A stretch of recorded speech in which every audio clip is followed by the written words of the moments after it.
In this video, you will learn how to properly set up a patient to use the foot mentor. Proper seating and positioning is important when using the foot mentor. Seat the patient in a sturdy chair and position the computer monitor on a nearby table so that the emergency stop switch is within easy reach of the patient. The foot mentor is designed to be used without shoes. Place the foot mentor on the floor close to the chair. Plug in the air hose and data cable to the appropriate connection points on the mentor controller. Insert the gray and black data connector into the data port on the front of the mentor. This is the connector with the black ring. Be sure to push the connector straight in and pull straight out when the session is complete. Do not twist the connector. The white connector on the air hose is inserted into the white connector on the front of the controller. If the connector does not easily fit into the port, press up on the silver tab to disengage the connector lock. This will sometimes be bumped when the mentor is not in use. Insert the air connector until you hear a click. We now need to properly position the patient within the foot mentor. Peel back all of the straps so that the patient can comfortably place their lower leg and foot into the foot mentor.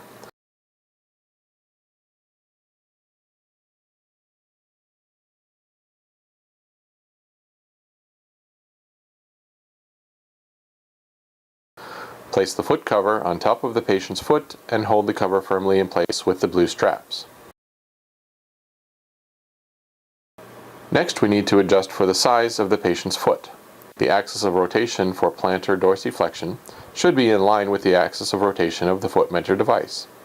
The plantar dorsiflexion axis of rotation is in line with the two blue circles on either side of the foot mentor. The medial malleolus is lower than the lateral malleolus, but the axis of rotation of the ankle is midway between the medial and lateral malleolus. Use the two plunger pins to disengage the footbed and press in for large feet or pull up for small feet.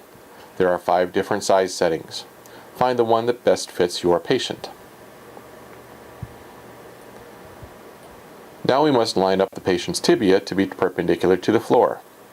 Loosen the calf adjustment screw and move the calf cuff forward or back until the patient's tibia is perpendicular to the floor. Tighten the calf adjustment screw when the patient is properly positioned. Secure the blue strap around the patient's leg and check that the patient can move comfortably. You may have to add a pad or cushion to the patient's chair in order to properly align the femur to be parallel to the floor. Use the side selector switches on each side of the foot mentor to select which foot you are working on. These switches will block eversion when fully dorsiflexed. Be sure to disengage the switch on the opposite side. More advanced patients may use the foot mentor without any of the switches engaged, but you may not use the foot mentor with both switches engaged.